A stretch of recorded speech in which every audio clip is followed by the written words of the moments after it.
And we are live. So welcome back to the Get Your Shit Together live show. And today I am speaking to one of my favorite people from one of my favorite duos, Rebecca Brown from Think Wow. So if you don't know, I actually spoke to Rebecca's husband a few weeks ago in regards to talking about burnout and sales teams. And now I'm talking to Rebecca about anti-bullying and bullying within the workplace and just bullying in general. And so Rebecca is an anti-bullying advocate, and I do not think there's a better person to speak to. So welcome to the Get Your Shit Together live show. How are you? I'm great. Thanks, Katie. What a lovely introduction. You're welcome. You're welcome. I'll come back if you say nice things about me. Just shower you with just kindness, everything like that.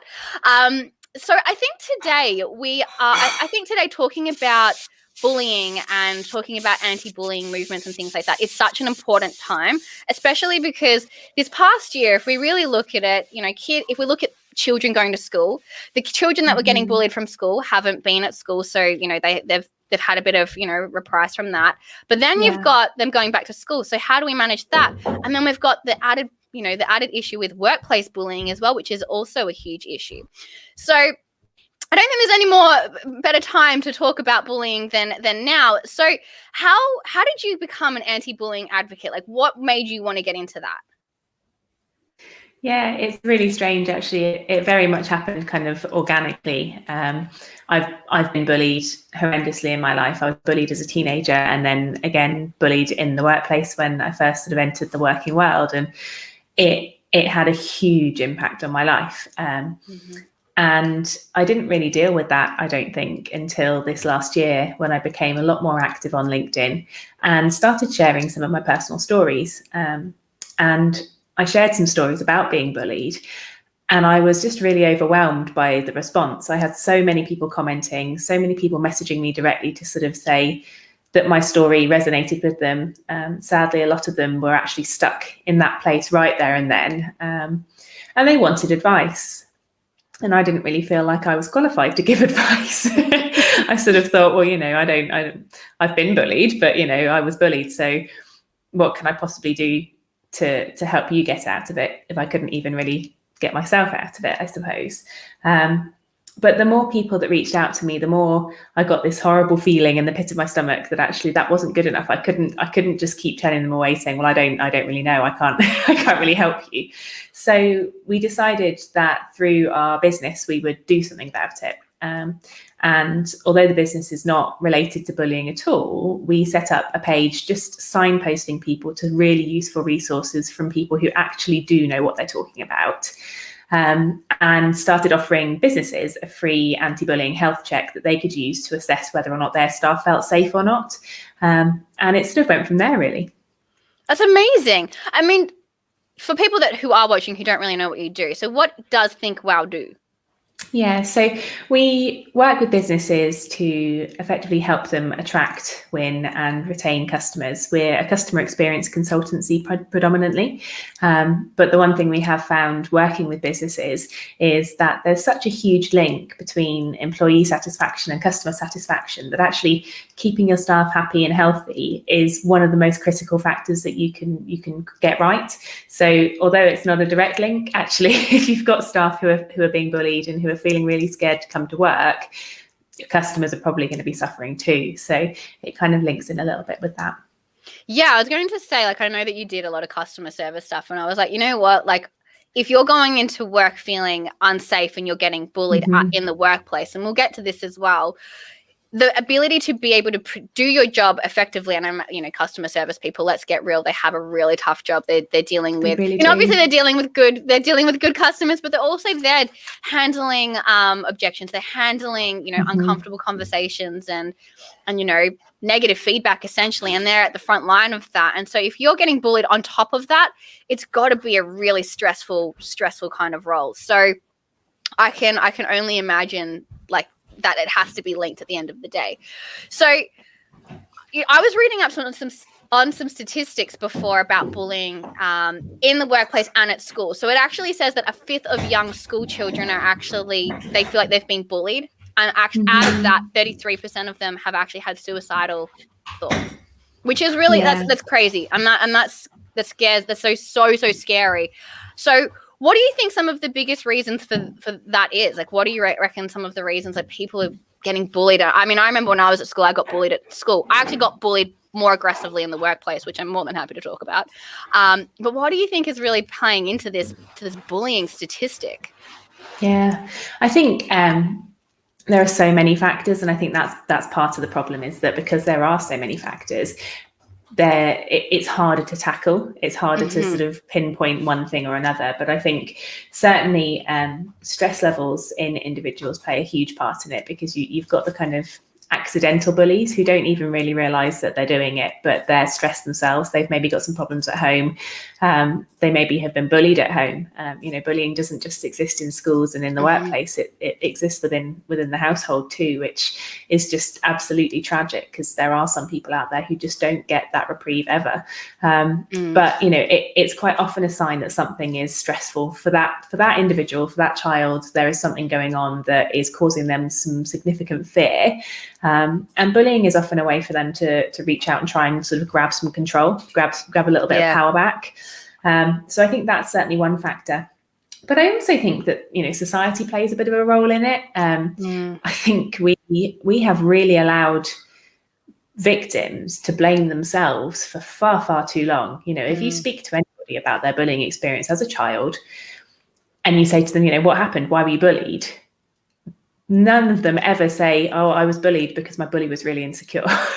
They all say, oh, I was bullied because I was a bit fat, or I was bullied because I wore glasses, or because I had ginger hair, or I stood out of the crowd because I was really, really tall. They always say, I was bullied because of I. And we just allow that. We're like, oh, yeah, God, that must have been really tough. No one says, whoa, hang on a minute. No, that's not why you were bullied. That bully would have found someone to pick on regardless of who it was. It was never about you, not for 1 minute. It was always about them and their need to sort of balance that imbalance of power that they're feeling deep inside.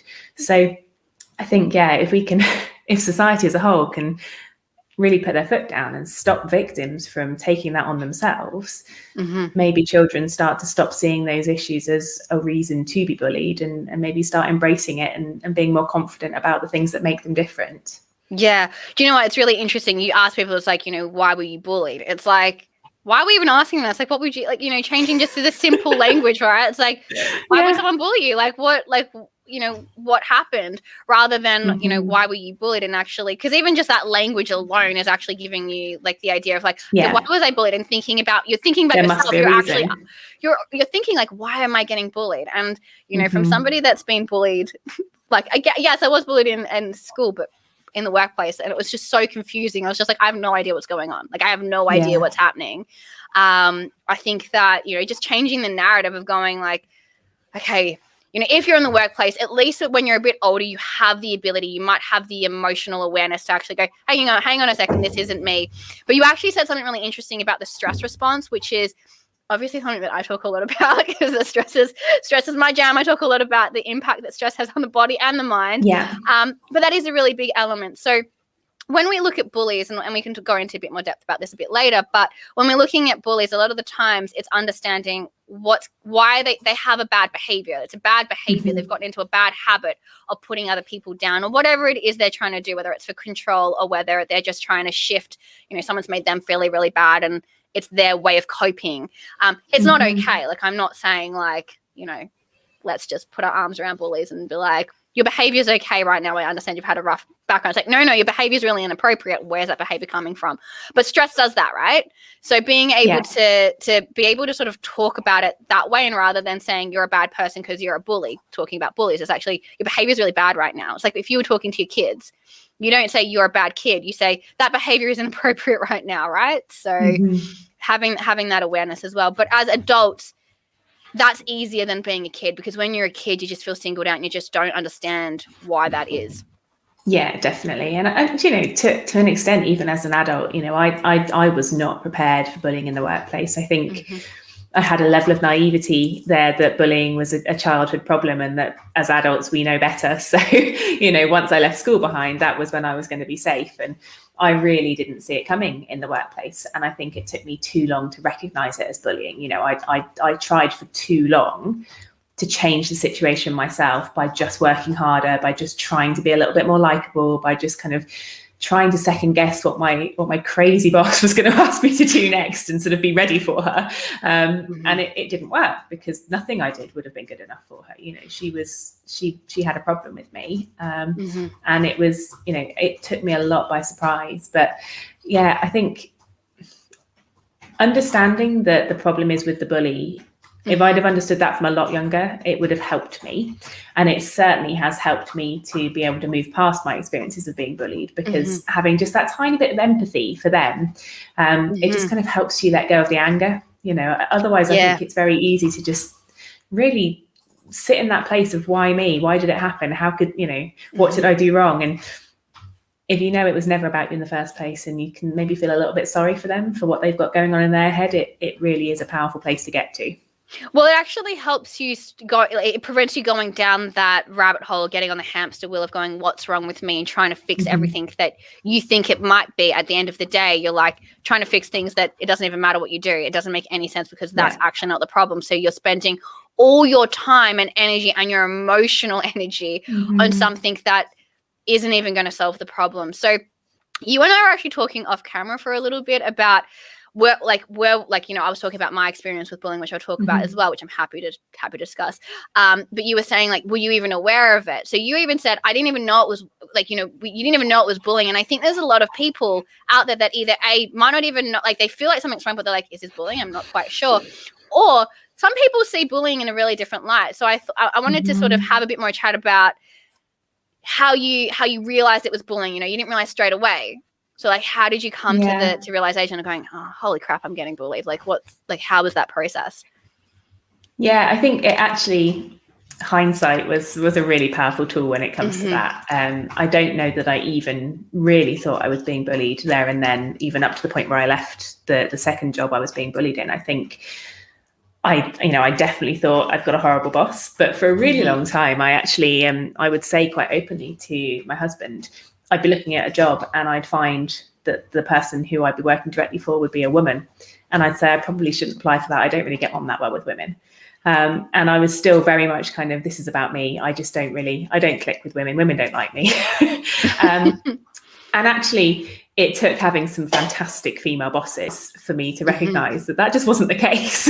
I had just been really unlucky, and I'd found a couple of women who had some serious problems. But I think, again, society has a lot to be responsible for. When you consider the training that we have to prepare us for the workplace, the training that we have to get into the working world, it doesn't exist. We don't learn how to be an employee before we get our first ever job. We learn on the job. We are effectively apprentices at being in the workforce.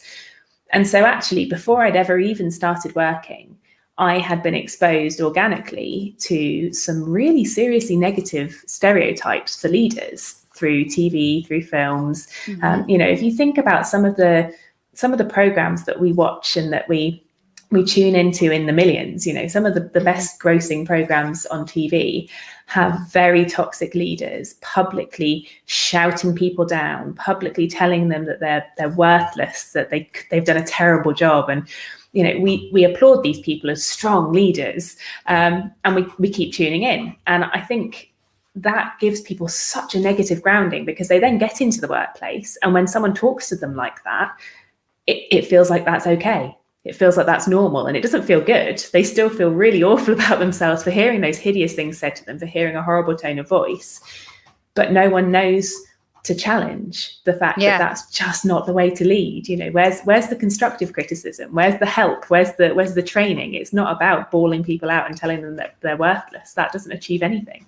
Yeah, and I think that comes down to poor management training as well, something that I talk a lot about just within my work and what I what I do, especially talking about stress and leaders and how that can impact sales teams or teams in general.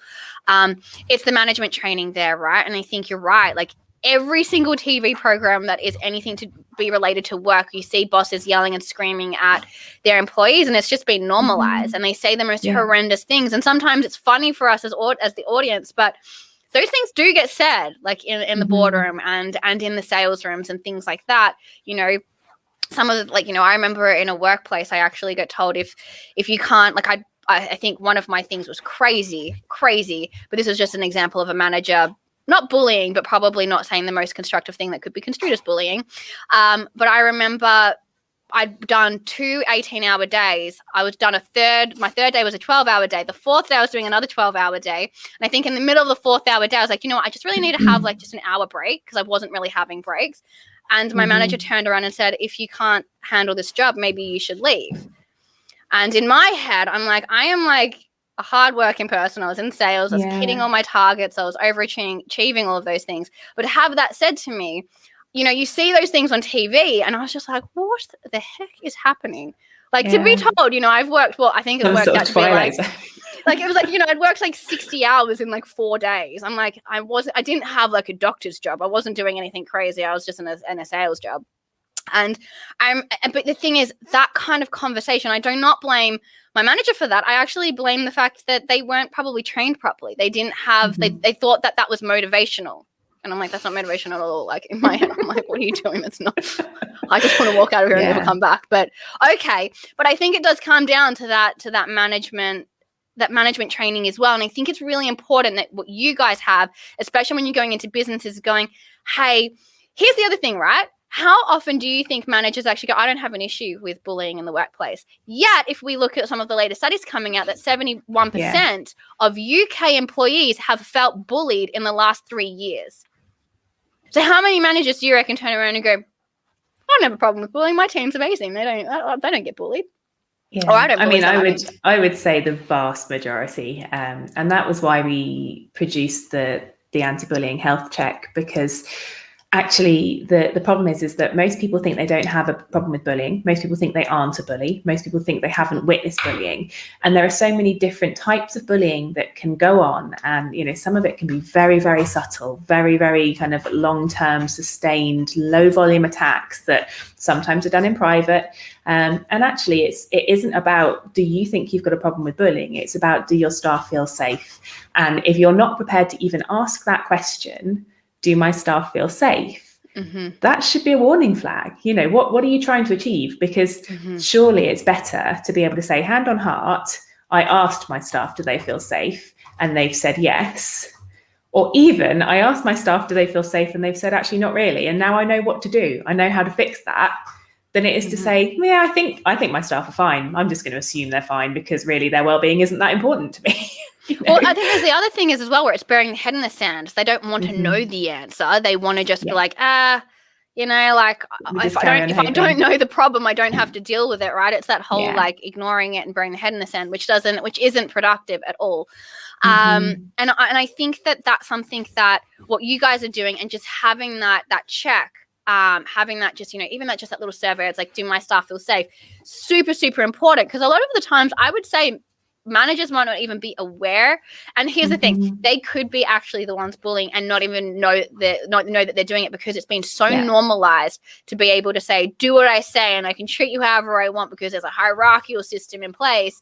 But it's not conducive to a healthy workplace or a healthy outcome for whatever you're trying to achieve. So if you've got, you know, people that have to work on deadlines, or if they have targets or whatever it is, you're not going to achieve them. Like what is it you're going here for as well? So I think that that's something that is just important to say. But we're also talking about off camera, and you just sort of mentioned it a little bit there, is some people just aren't aware that they might be bullying. And, you know, I was telling you about my story where I worked in this industry where this person bullied me relentlessly from day one. Literally, I walked into this office and I have no idea what set this person off and why they were so horrible to me, but they were. I mean, the first weekend, if you saw the LinkedIn post, this person literally took my chair and told me to sit on the floor.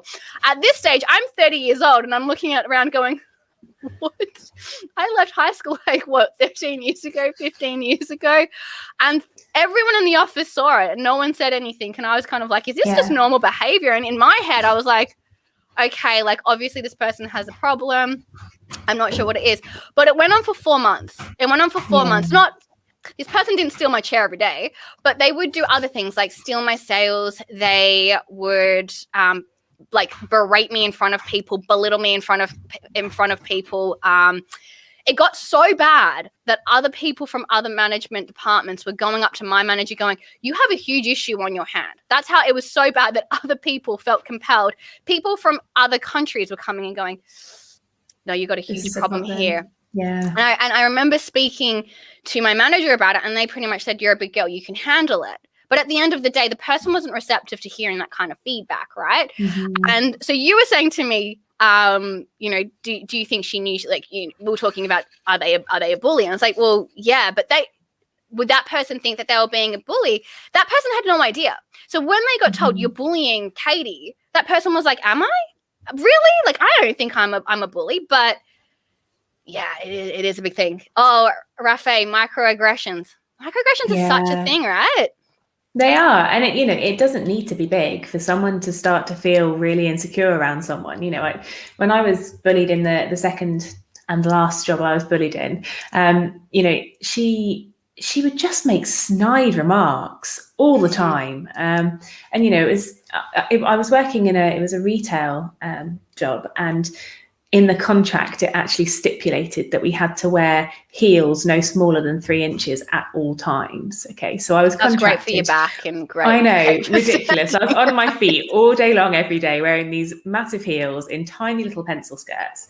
And we had a delivery to unpack. And, when you're unpacking a delivery, it's huge, big boxes. You're lugging them around a great big dirty stockroom in my heels and my pencil skirt still. And normally when my manager wasn't there, I'd have kicked my heels off and I'd have just been doing it barefoot and it would have been fine. But she was there. And so I kind of just carried on doing this delivery and ended up tripping over a box and knocking it flying across the room. And she just looked at me and she just went, you're not very practical, are you? And I was just like, who would be in this scenario, in high heels and a pencil skirt doing a delivery? Who is going to be, really handy and really practical? But, it all added up. And actually the culmination for me, and at that point, like I said, I still don't even really think I recognized I was being bullied. I just knew I wasn't happy with the way I was being treated. Was that I had some holiday booked at the end of the month, and we had a really big target to hit and we were nowhere close. And as the store manager, I couldn't just go off on holiday and be like, see you guys, over to you, fix it. So the week before my holiday, I'd literally spent the whole week phoning through all our VIP customers to invite them in for a special showcase, to basically say, we've got some fantastic new lines, come on in for a coffee, glass of champagne, have a little look, have some fun, bring some of your girlfriends. If you like them, fantastic. If not, then it would just be lovely to see you. So I invited about 35 of these VIPs to come in during the course of the week, made sure that we had enough stock in that they'd have liked, and had it all really set up so that the team would basically just be able to know what they had to do. And I came back from my holiday and it had gone really, really well. And that's obviously testament to the team. They'd all worked really hard. They'd been on top of it. But all she could say to me was, it's no shock that the 1 week you're not in the business is the week where we sell them out the most. It's clear. And then she turned around and said to me, your assistant manager could do your job in her sleep. And at that point, I was just like, wow. I've worked so hard to make sure that this stores hit target. Microaggressions there. That's like she went full aggression. She went full aggression. There's no micro about that. She went macro on that one. It's crazy. And, ultimately the bottom line was I was the store manager. I trained my staff well. We had hit target and I still couldn't please her. So, you look at behavior like that and people don't, like you say, they've not had the training. If she'd had the training, if she'd have been championed herself, I think often, certainly my experience has been that actually the people who have bullied me most in the workplace have been the people who've potentially felt a little bit threatened by me and by my ambitions. And I never hid my ambitions, and maybe that was my failing. But I would be quite open to sort of say, look, I'd love to have your job one day. Please teach me. Please tell me how you've got to where you are. I'd love to learn from you. But I guess that maybe put a bit of a target on my back. Yeah, I mean, at the end of the day, that wasn't your failing. That was just essentially you showing that you actually want to grow within the business and do things like that. And it was the way that it was perceived, right? You know, one of my favorite quotes ever is perception is reality. So whatever is the other person's perception is their reality. It might not be ours, and we have no idea how they've gotten there, but it's so important to understand that. And a lot of the times when, like we've said, you know, like for instance, a lot of the times when I've been bullied a couple of other times in other workplaces. A lot of the time it was because someone else felt threatened, and it was just like, well, I have no idea what you're talking about. I'm just going to focus on myself and do my own thing. But it does become a huge issue. But when we're looking at what we can do about it, I think that, you know, like, I don't know what your thoughts are, but do you think it needs to be a top-down solution here? Do you think it needs to come from the top down and actually getting the owners or the management to actually be able to go, hang on a second, let's get my emotional intelligence up a little bit higher so I can see what I'm doing and how my behaviors impact other people, and then train staff? Like, which way do you think it should go? I think in a perfect world, yes, 100%. It should start from the top. It should filter down. It should be embedded in the culture. I think the problem you have is that actually if the problem goes all the way up to the top, they aren't the kind of people who want to self-reflect. They're not necessarily the sort of people who want to learn how they could do better. You know, I think often there can be a problem in sort of smaller businesses where it is maybe kind of that almost family culture. You've got someone owning the business who maybe wasn't a senior leader in another business before they owned the business. They might have inherited it from parents. Maybe they started the business themselves. And if they've not had any kind of management training, that does leave them open to potentially going down some negative paths.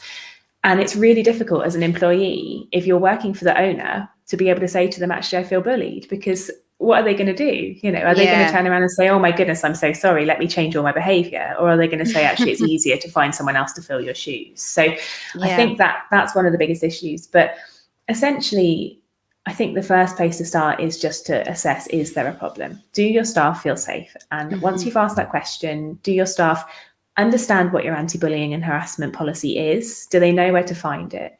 Do they know who they can report things to? Do they even know what the signs are to look for? I think it has to be a company-wide initiative to educate on what bullying is, all the different secret little ways it can happen, and how to challenge it. You know, there are some safe ways that you can become an active bystander and not just witness bullying, but help to intervene in a way that doesn't then paint the target on your own back. So really, for me, it has to be led from the top. Employees need to know that it's being taken seriously, and they won't if they're being told on the one hand, don't bully, but then they see the managers bullying. You know, that doesn't send a great message. But essentially, if you can educate on the signs, how to change it, and, you know, maybe actually, you know, even as I'm talking, I'm thinking this is not right. I think, you know, the problem is that by the time people get into the working world, they're often entrenched in their own attitudes. I think actually it starts at home. It starts with raising children. Home and school, maybe. Schools. Yeah, absolutely. So, schools need to tackle it, educate. Yeah. So I know, like, I remember when I was at school, it was like, if you got bullied, it was like, oh, just ignore it. Like, I remember the advice that I would get. It's like, just ignore it. They'll get bored. You know, they'll stop after a while and just go on your merry way. But here's the difference. When we were at school, like, I don't know, like, I think we're around the same age. When we went to school in primary school, and even most of high school as well, we didn't have social media. We didn't have phones. We literally would go to school. If we got bullied, we would then have a safe place to go home. And I think that, well, actually, I'm going to ask you, do you think the evolution, I think it's pretty obvious, the evolution of technology, do you think bullying has become a lot worse and it's more damaging now than it was when we were kids? You know, whatever, I'm not going to give our age away, but like back when the phones was not a thing that you could carry in your pocket. When the dinosaurs roamed. Yeah, absolutely. I think, you know, I was pretty much on the cusp of it, and I was actually talking to my mum the other day, and I had completely blocked it out of my mind, and I think maybe to protect myself, I don't know.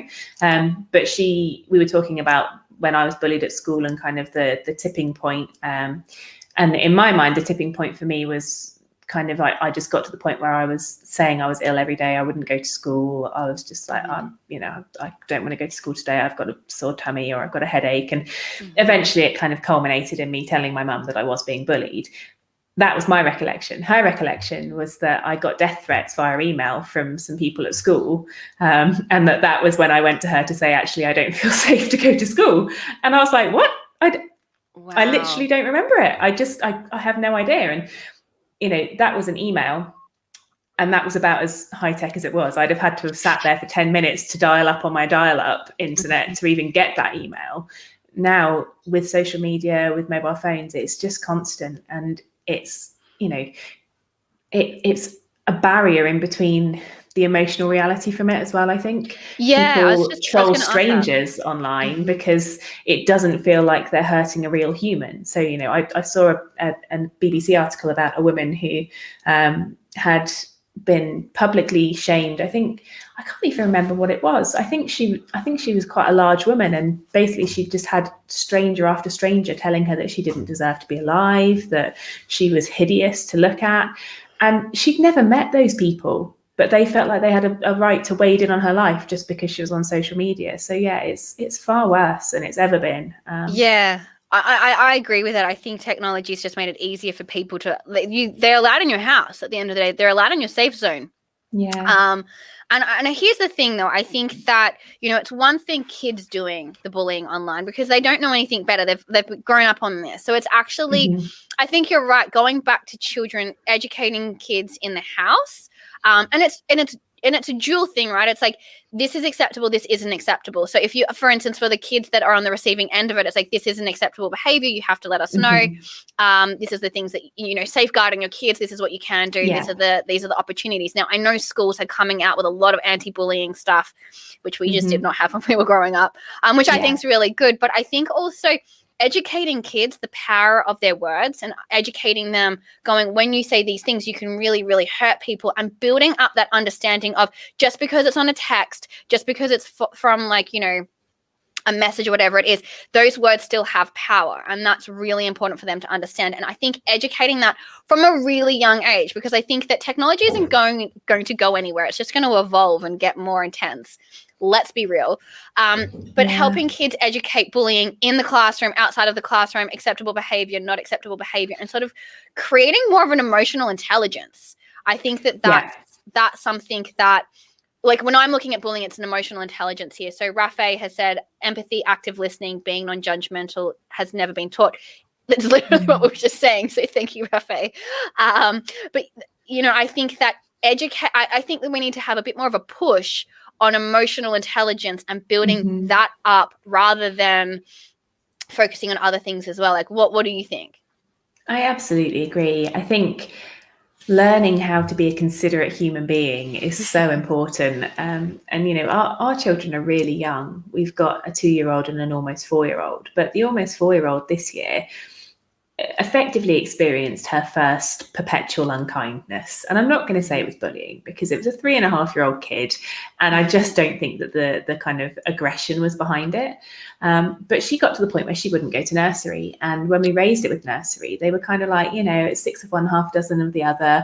And that might well be the case, but our point was kind of like, yeah, but it starts here. We have to collectively be taking it as our own responsibility to educate these kids that there are thoughts at the end of their actions. And, you know, no longer is it okay to say things like sticks and stones may break my bones, but words will never hurt me, because that's just not true. The words are the worst part.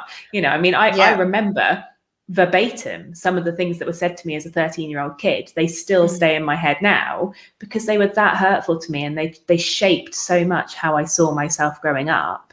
Yeah. Words are so powerful. So yeah, it has to start young. But I guess I sort of feel a little bit like maybe our curriculum's just a bit broken in places. You know, I agree.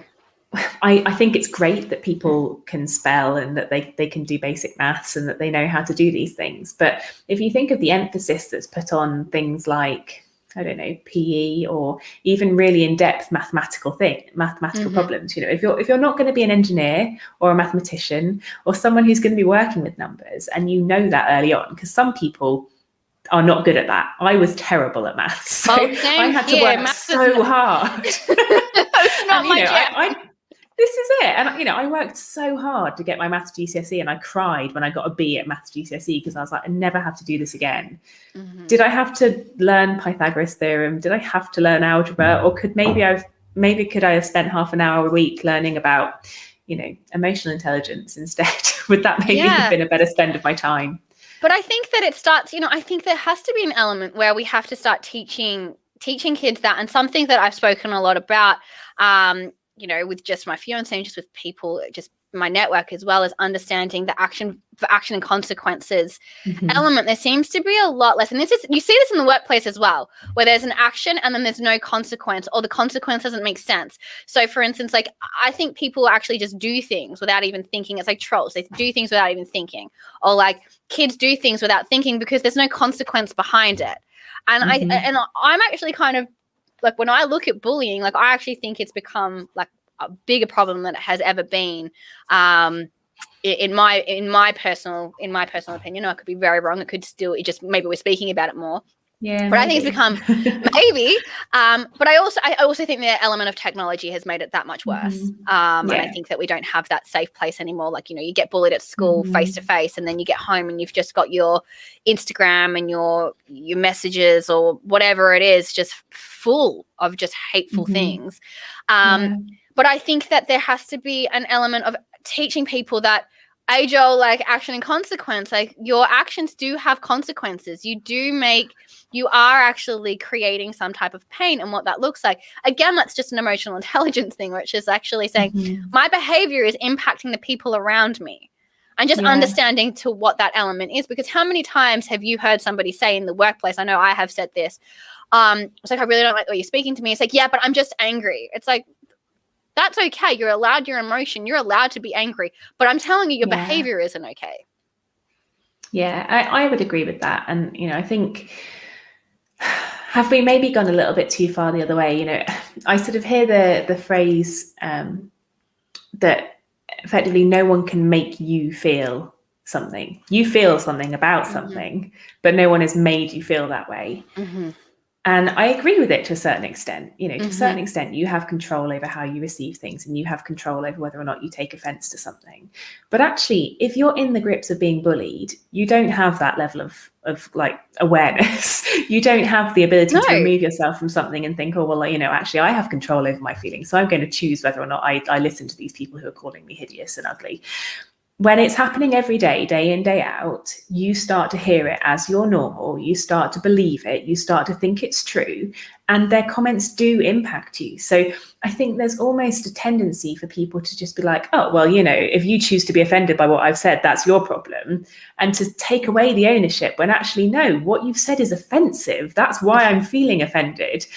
And there's almost like this kind of counter movement against standing up for people and standing up for yourself. And, you know, people who refer to these oversensitive generations as snowflakes, and, you know, are they actually just overly sensitive? And, you know, maybe there's a degree of sensitivity around things, and maybe there's a degree of people getting more upset about stuff that maybe they wouldn't have once upon a time. But actually, you have to look at that. You have to look at causality. You know, would they have got offended if you were just nice and polite to them? Probably not. So actually, if we're all just kind to each other, wouldn't it be a nice place to be in? I know. And I think that does, again, comes down to that whole, your actions have consequences. Please just be aware of, just please be nice and be aware of what you're doing to other people and how you're impacting other people. But you're right. There is that counter movement, which is saying, I didn't make you feel that way. You chose to take it that way. It's like, hang on a second. Even just you saying that's got some attitude behind it. Like, where's that coming from, right?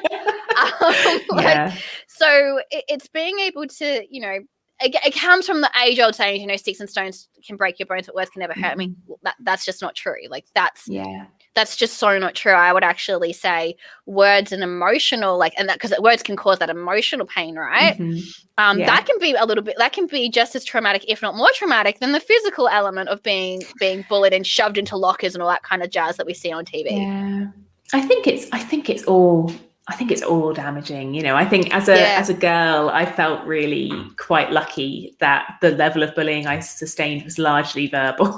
You know, some of the things I saw the poor boys going through, you know, being hurled into bushes, being shoved into cupboards, and then the cupboard being pushed flat over onto the floor so they couldn't get back out of the cupboard. You know, those things sort of happened all the time. And actually, the worst part about it was that largely they happened within groups of friends, and the person who was the butt of the joke was considered one of the friends, and it was all just banter. And there's that kind of perception that, well, we were all laughing, we were all having fun, and that's great. But actually, if it's the same kid every time you're picking on, do they feel like your friend, or do they actually secretly go home and cry? You know, there is a line, and I think kids don't always recognize that line, because if fun's being had and everyone's laughing along, it all just feels very acceptable. And one of the best ways you can actually stand up to bullying is to stop laughing. You know, just subtle messages like, I'm not going to laugh about that. Actually, I think that's not funny, guys. Yeah. It sends a really strong message to stop. And, you know, if we can start spreading that out a bit more.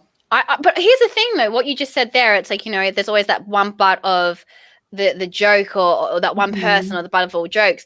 Here's the thing, though, that actually happens in the workplace as well. That's just not a kid thing. That's happening in the workplace. I remember in another workplace that I worked with, there was a group of girls who, they just didn't like me. And I don't know why. And I was cool with that. I was actually quite happy being a lone wolf. That was just like, whatever, I'm just going to come and do my job, leave. I don't really care. I had other friends, but there was a group of people that I remember they would go out for lunch and never invite me. I remember the general manager coming down going, Katie, all the girls have gone out for lunch. Why haven't you? No, she's like, where is everyone? I was like, oh, the girls have gone out for lunch. She's like, well, you're a girl. You haven't been invited. I was like, isn't that interesting?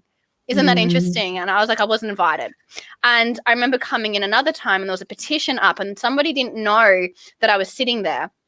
And they were all talking about me, going like, oh God, that Katie girl, she's so annoying and she's so loud. Yet I never spoke. Like, I never spoke. So I was like, all right, until one other person joined the business, and she's still actually a really great friend right now. And she turned around to them and was just like, what are you guys doing? Like, she can hear you. Like, why? Yeah. No, actually, I stood up and go, hi, I can hear you. Just wanted to let you know that. Like, I'm sorry for being loud. If you have an issue, just let me know.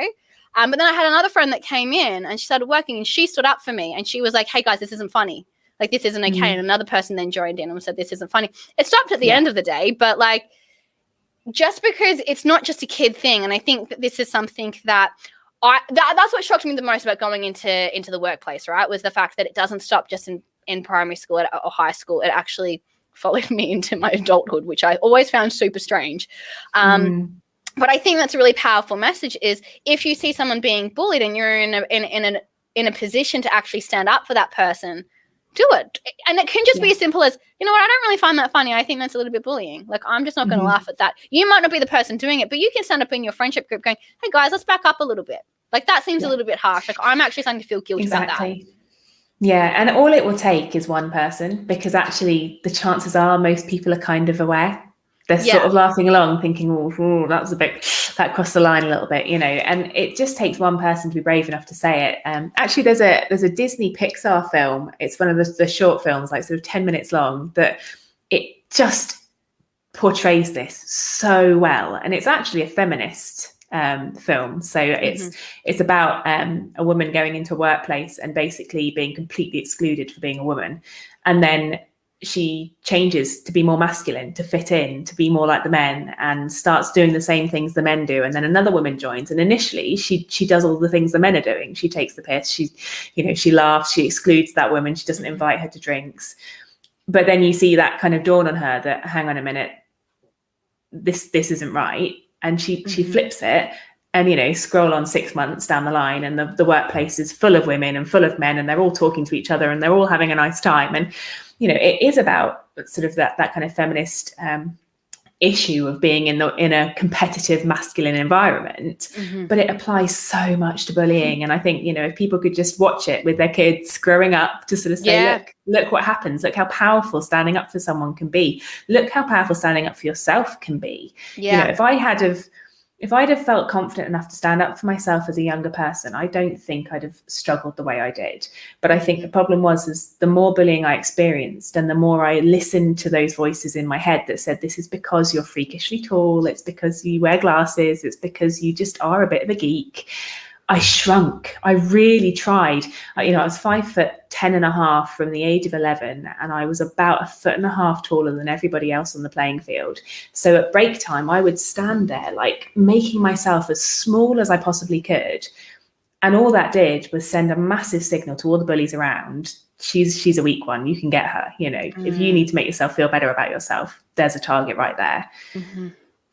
And it's only really as an adult that I've fully embraced everything about myself. I wear high heels now because, I'm tall, but why shouldn't I wear heels? Exactly. And I wear my glasses regularly. And, I am a strong, confident woman now. Mm-hmm. I wasn't then. And I think, Yeah. had I been able to meet myself back then and give myself a bit of a pep talk, maybe things would have been different. Yeah, no, I agree. And I think that, like we were saying before, like hindsight is a wonderful thing to be able to see that as well. And I think that, Rafe said before as well, standing up for yourself or just standing up for somebody else can be really nerve-wracking. But if you feel really passionately about it, I think that it's really important to do that. And Tara said that, she experienced more bullying in the workplace than she did as a child, or more experienced more bullying as an adult than as a child. That actually was my experience as well. Like I know I got bullied in primary school. I just don't really remember. Like I can remember there was a teacher, but at the end of the day, it was just like it was the 90s, so like it was what it was. But I think that being able to stand up and saying this isn't right, and I think if you could leave any type of advice for parents as well as managers, like what would you say to actually go? This is how you could help bullying at home and help with your kids. Because I know that I think it was Chloe that was your little one that was getting bullied, right? Yeah, and I think she's okay now. She's actually friends with the person who she was having problems with before. So I think it just shows that actually if you can just get ahead of it, then it can be okay. But I think there are probably two pieces of advice that I would give. I think the first is to just try and raise your kids with kindness and empathy in mind. So if they say something to you, if they say something to each other that's not particularly kind, if they say something about themselves that's not particularly kind, it's kind of stepping in to say, hey, hang on a minute, that's not very kind. Think about how you would feel if someone had said that to you. And, we do that a lot. Certainly with Chloe, she'll come home and say, oh, so-and-so said I couldn't come to their party and I cried. And we're like, oh, did it make you feel sad? And, we'll then kind of go back to it to sort of say, look, you just said something a bit unkind to daddy then. How do you think that might make him feel? And we kind of focus really heavily in on the consequences of the things you say, having some emotional weight behind them. But I think the other thing is to not be blinded to the fact that your kid could be the problem. We would love to hear it. We would want to hear. If someone phoned us and said, look, actually, Chloe's been picking on someone, we would take that really seriously, because we understand that kids go through really complex journeys and that they learn at different stages and that they will be tempted to join in with the crowd. So, the first thing to do is to be open to the fact that you might need to keep an eye on it from both sides. Protect your children, but really teach empathy all round. Teach them to understand why a bully might bully. Teach them to understand why it's not kind to leave someone out. And I think exclusion is a big one that gets forgotten about, because you're not actively talking to someone. But like you said, being left behind when they all went to lunch didn't feel great. That's not a nice, kind thing to do. And, I think back to my own childhood and to my primary school, and there was one boy in particular who just didn't really have any friends.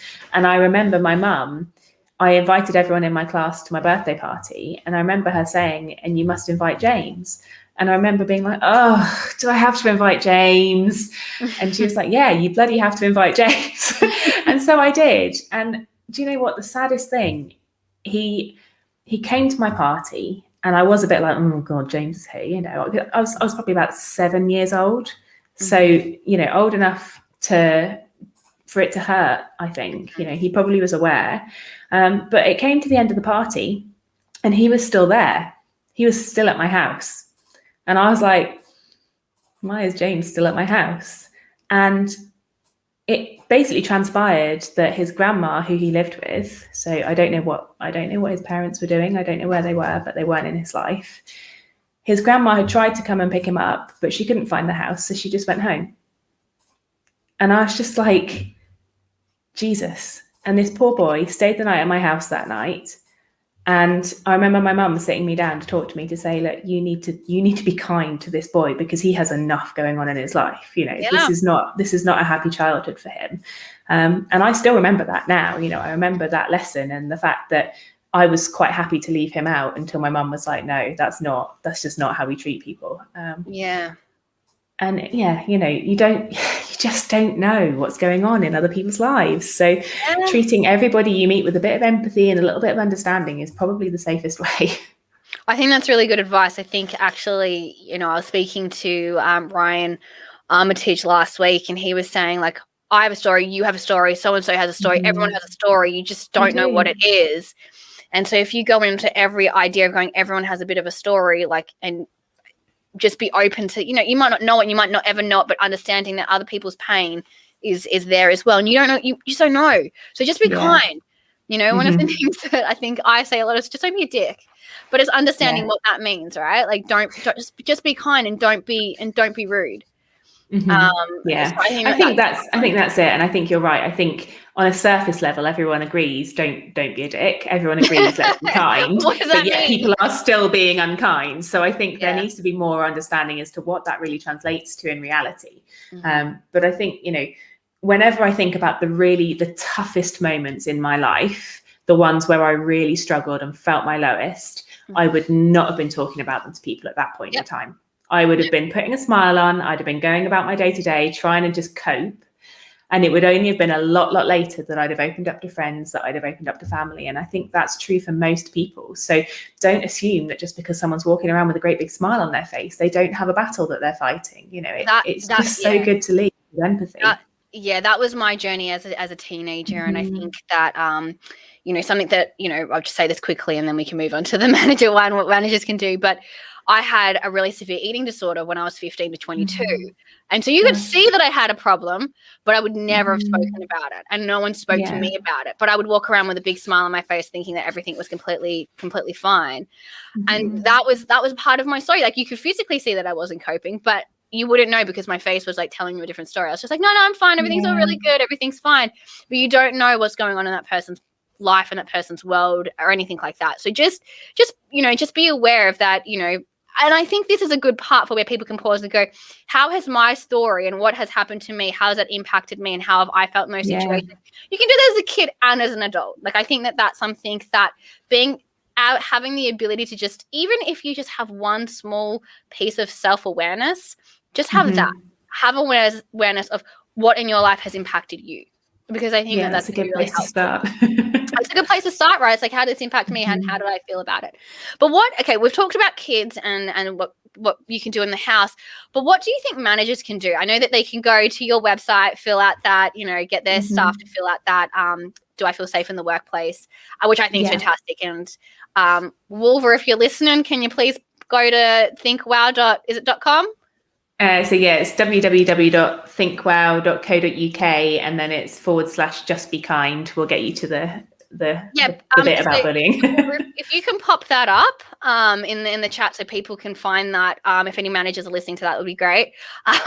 Thank you. But that's the one thing that they can do. What else do you think managers and workplaces can be doing to keep their staff safe? Yeah, so I think the first thing for any manager or anyone in a position of authority, the first thing is to become a really vigilant self-monitor, to notice yourself when you are feeling high periods of stress, when you could be snappier than usual, and to just try and make sure that what you're saying to your team isn't coming out in any way that you wouldn't want to listen back to later. Just imagine someone's pressing record on everything you said to your team that day. Have you been too snappy? Have you been too short? Have you told them to just get on with it and figure it out when actually what they needed was for someone to sit down and show them how to do something? If you can just be that vigilant self-monitor and really actively work towards being a kind and supportive leader, then that's a really great place to start. That takes away one element that you have to worry about. You won't be able to control other people's behavior. So I think you also need to be able to educate your teams on what bullying looks like, the different things that can feel like bullying, putting that line around kind of that banter. A little bit of office banter is good. And I know I always sound a little bit like the fun police when I'm like, no more banter. That having a joke is great, but if it's always at the expense of someone, then that's not necessarily going to be funny to them. So if you feel like someone maybe is always being laughed at, that's not okay, and that needs to stop. And you can put that you can make it almost a joke. We had a big team of really young people who worked for us, and it was a call center, and we had about 40 of them.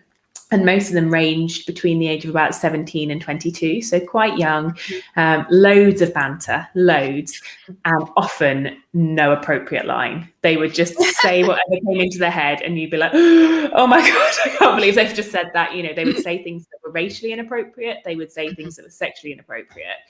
And instead of kind of pulling them all off to an office and being like, how dare you, this is absolutely not okay, we kind of try to deal with it in a slightly softer way. So we basically just made up this kind of fictional HR button. So if someone felt that someone had said something that crossed the line, they'd be like, whoop, HR button. And that would just stop the conversation dead in its tracks. And, I think you can be creative about it. It doesn't have to be boring. It doesn't have to be like the fun police, but it's about giving people a safe way to stand up and say, no, I think we need to change the subject now, guys. That's not okay. We actually had that in one of my workplaces. We called it the Yanej button. Don't ask me why we called it the Yanej button, but we called it the Yanej button. Yanej? The Yanej. Don't ask me. I don't know where that came from, but we called it the Yanej button, and it was, you took that too far. I'm going to contact Yanej. And it was just like, oh, okay, sorry. Like I didn't realize I crossed the line. And here's the thing, right? Everyone's line is really different. Like you can be highly inappropriate to some people in your workplace, and especially if they have that relationship as well, right? But you might not be able to have that with somebody else if you don't have that relationship. So it's being able to, like you said, if it's a soft approach in the workplace, it's actually going like, hey, I'm actually uncomfortable with that. And it can be soft, which is like, HR button, too far. That was a line. Yeah, let's backtrack, guys. And we had someone who we worked with who was the nicest, loveliest person, but his sense of humor was a serious thing to get used to. And once you've been there for a few months and you got used to it, you'd be like, okay, fair enough. But we would literally have to keep him away from new staff members on their first couple of days, because if he talked to them, they would want to leave. And he would just be like having fun and making some jokes, but they were so borderline making people feel uncomfortable that was it. You would just keep them away from them. So I think, just being aware of the different personality types in your team and how you can handle those people, and maybe prepare other people in the team for them. If you have someone that's just out and out negative, though, tackle it. That's one of the things that I think is it makes me really angry that there are some genuine bullies who are repeat offenders, who have been told about their behavior time and time again, who carry on bullying and carry on being let to be the bully because they are good at pulling the sales in, or they're a good leader. And actually, no, I think we need to draw a line again that says you can't be a good leader, you can't be a good employee if you're making others around you feel uncomfortable. If you're negative for the company culture, you aren't meeting every single bit of your job description, so therefore you should be gone. Yeah, no, I agree with that. I think, I think one of the biggest things that I would say to managers is don't bury your head in the sand. And if someone has really bad behavior, that is, and I don't care if they're the top performer or the top person in the business, it doesn't matter. Like, it doesn't matter, because what happens if that person is the reason why no one else is being successful because they don't feel comfortable and safe at the workplace? Right. So, this is it. It could have a huge impact. And so at the end of the day, don't bury your head in the sand. That's not to say fire them, but if they're repeat offenders, like, come on, there needs to be some, action and consequence there. Absolutely. Start with education, start with support. Let's remember that empathy. The bully maybe has something going on for themselves. So if you can talk to them, if you can offer them help, if you can offer them counselling even, do it.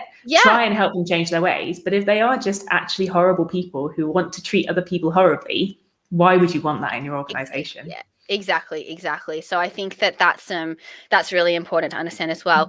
Well, I'm just going to say thank you so much for coming on. But before we jump off, what is one tip you would give the audience to help them get their shit together, either literally or figuratively? Do you know, I think in this context, the biggest tip I could offer is just to figure out who you are and be yourself relentlessly. Do not do anything to please other people. Just really embrace your own strengths and who you are, because it was doing that made me feel far less self-conscious, far less like a victim. And, I'm not really afraid of anything anymore. And that's kind of why. So, yeah. That's awesome. I love that tip. That's an amazing tip. And to be honest, if I didn't have another meeting right now, I reckon I could talk to you for another hour. So I do apologize. I'm right back at you. I've got a meeting. But before we go, please let everyone know where they can find you, where they can find Think Wow stuff. I know that Wolver has put up the link to the Be Kind, I believe. So Brilliant. I'm sure that's there. But where else can people find If not, you? I'll hop on and add it. So, we spend most of our time on LinkedIn. So feel free to connect with me or my business partner, Daniel, on LinkedIn. And yeah, if you want to check out what we do, the customer experience side of things, then it is just www.thinkwow.co.uk.